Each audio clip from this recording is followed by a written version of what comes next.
Sunshine has finally returned to the Sun Coast. The sky is blue, the palm trees look greener than ever, but at every turn, Hurricane Irma's calling card is scattered around the area.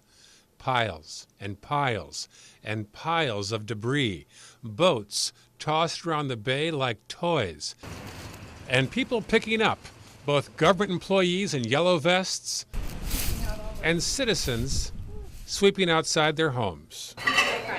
It's business as usual at the Toasted Mango on US 41 in Sarasota. They weren't actually supposed to be open this week, but after Irma blew through and knocked out power to so many, co-owners Sandy Wagner and Kimberly Duffy thought they needed to help the community. Well, typically we close in September for a week to just freshen up the place and get ready for season. But this week we decided to stay open. And how does this make her feel? Excellent.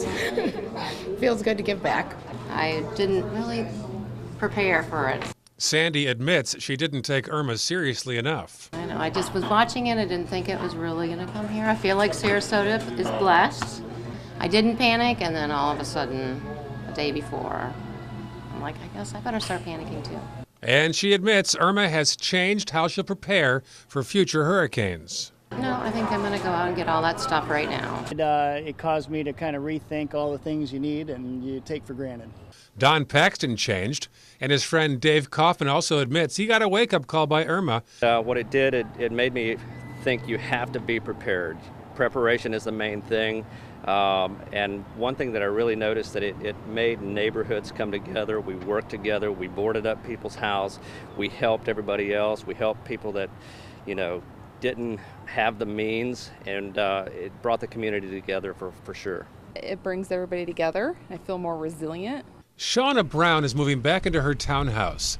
She's relieved to see the clock flashing again on the stove.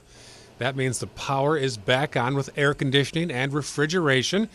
And she's not just taking care of herself, she's also a single mother with a little girl to protect. So what did Irma do to Shauna? It just really opens your eyes and you see all this destruction, but everybody coming together. So I think that's a great part of our community. But not everyone was changed by Hurricane Irma. No, because I grew up with hurricanes. Dr. Robert Barelsky has been around Sarasota for a long time. He was the top man at USF Sarasota Manatee and New College through the 1980s. This Harvard graduate grew up in New England and will never forget being scarred by Hurricane Carol back in 1954. The trauma of the ones when I was a kid, when we were surged and all of that stuff, in 140-mile-an-hour winds, going through the eye wall. My sister and I were 11 and 13 and left alone in the house at the time while my dad thought he was helping somebody else. And as for Irma, it got me upset, yeah.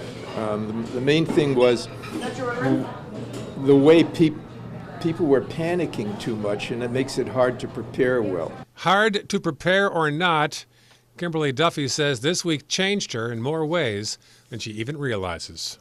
This has been a tremendous week of community, I feel like, through the whole city, and it's been really nice. So it's nice to give back.